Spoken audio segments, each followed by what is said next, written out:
আপনারা দেখছেন cooking house of Anima. আজকে আমি একটা পাকা আমের আইসক্রিম বানাবো। তার জন্য দেখো একটা আম নিয়ে নিয়েছি। এবার এই আমটাকে আমি কেটে নেব।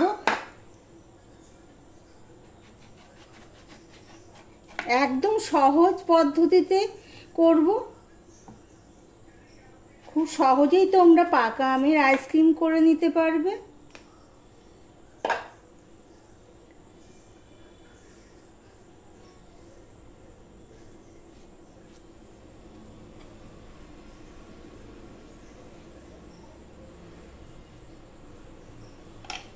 এবার একটা মিক্সিং জার নিয়ে নিয়েছি। এবার এর মধ্যে আমি এটা তুলে নেব।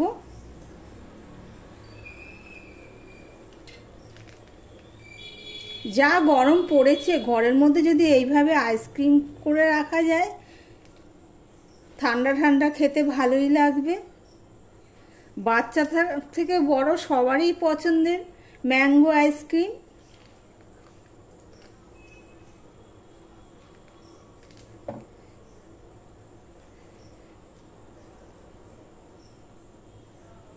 এই আটিটার থেকেও আমি নিয়ে নেব।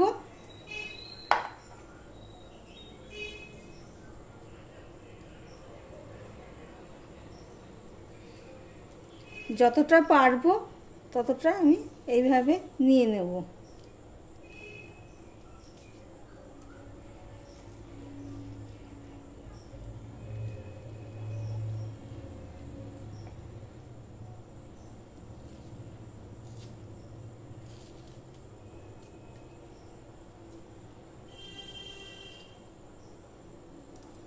দেখো বন্ধুরা, এবার এটা আমি একটা পেস্ট বানিয়ে নেব, দেখতে থাকো। এবার আমটা আমি একটা ফাইন পেস্ট বানিয়ে নিয়েছি, তোমাদেরকে দেখাচ্ছি।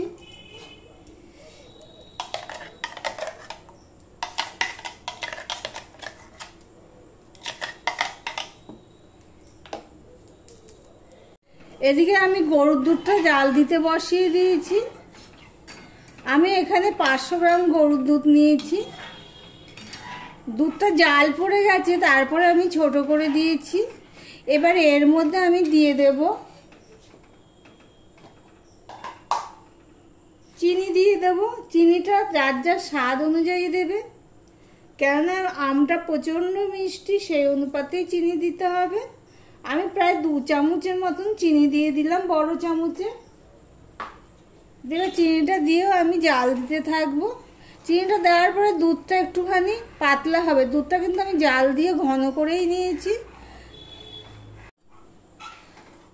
দেখো চিনিটা গলে গেছে। গলে যাওয়ার পরে একটুখানি আমি জাল দিয়ে নিয়েছি। ঠিক এরকম হয়েছে। এখানে আমি অল্প ঠান্ডা দুধ রেখে দিয়েছি। আর এখানে দেখো কাস্টার্ড পাউডার নিয়ে নিয়েছি।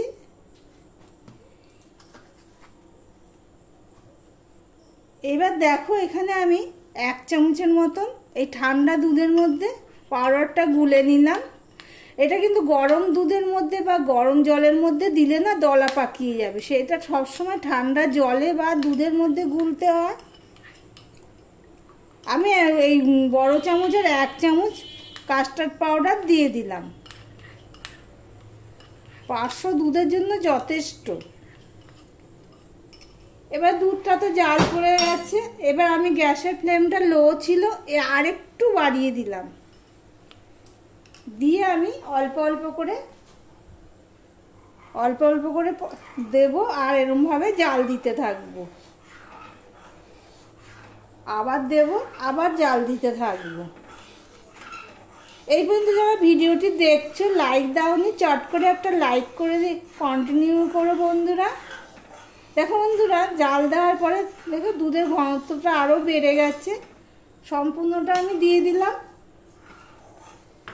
দিয়ে সমানে আমি জাল দিতে থাকবো। দেখো জাল দিয়ে আমি আরেকটু কমিয়ে নিয়েছি। আর ঘনত্বটা দেখো, দেখেছো কতটা ঘনত্ব হয়ে গেছে। এবার আমি গ্যাসটা অফ করে দেব। আর এই দুধটা ঠান্ডা হওয়া পর্যন্ত অপেক্ষা করব।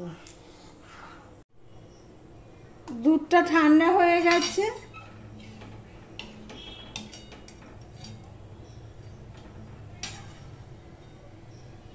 এবার অল্প অল্প করে আমি এখানে দেব।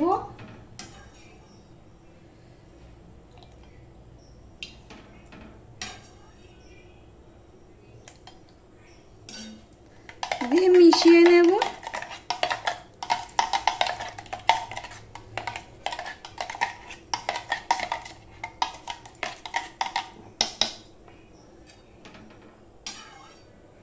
আমি 4 হাতা মতন দিলাম, দিয়ে আমি এটা মিশিয়ে নিয়ে আরেকবার আমি গ্রাইন্ড করে নেব।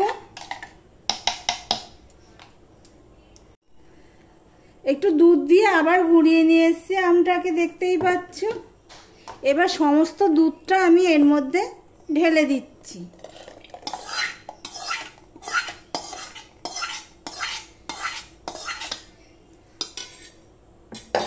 একটা চামচের সাহায্যে আমি সম্পূর্ণটা ভালো করে মিশিয়ে নিচ্ছি। ভালো করে এভাবে মিশিয়ে নিতে হবে।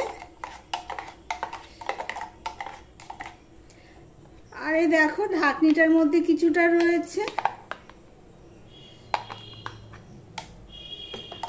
দেখো বন্ধুরা, ভালো করে মেশানো হয়ে গেছে।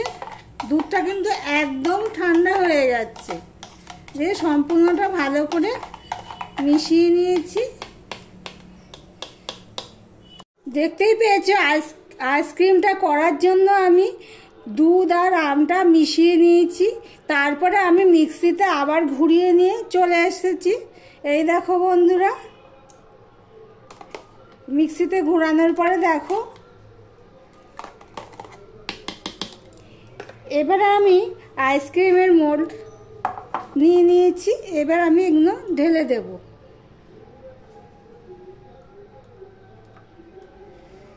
একটু ঘুরিয়ে নিয়েছি বলে একটু ফেনা ফেনা হয়েছে। আমার ভিডিওটি যদি ভালো লেগে থাকে প্লিজ লাইক কমেন্ট শেয়ার করে দিও। আর যারা নতুন বন্ধু ভিডিওটি দেখছো এখনো পর্যন্ত সাবস্ক্রাইব করোনি, তাদেরকে বলবো সাবস্ক্রাইব করে পাশে থাকার জন্য।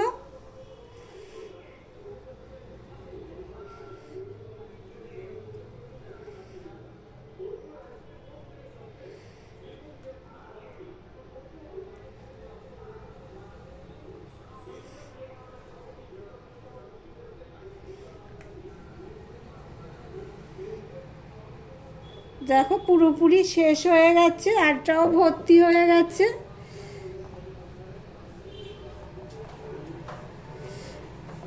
আমি একটু সমান করে নেওয়ার জন্য, না হলে তো এটা বসবে না কাঠিগুলো, সেই জন্য আমি একটু একটু তুলে নিচ্ছি। দিয়ে এবার এই কাঠিগুলো আমি দিয়ে দেব।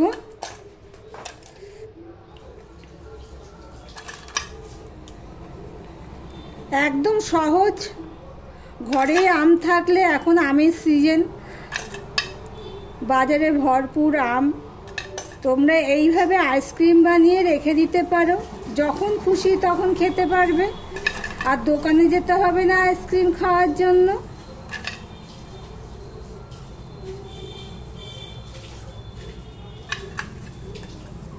এবার আমি এটা 10 ঘন্টার জন্য ডিপ ফ্রিজে রেখে দেব। তারপর তোমাদের সাথে কথা হচ্ছে।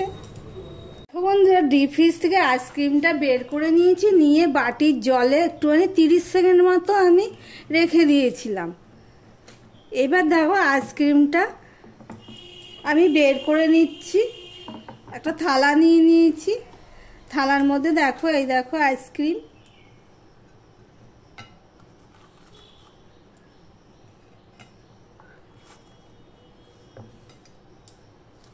Mango ice cream.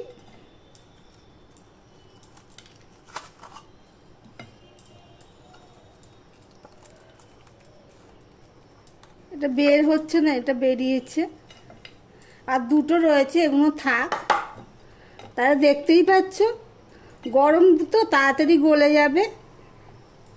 তাহলে ম্যাঙ্গো আইসক্রিম তোমাদের কেমন লাগলো কমেন্ট করে জানিও। একদম সহজভাবে করেছি। আর আমার ভিডিওটি যদি ভালো লেগে থাকে প্লিজ লাইক কমেন্ট শেয়ার করে দিও।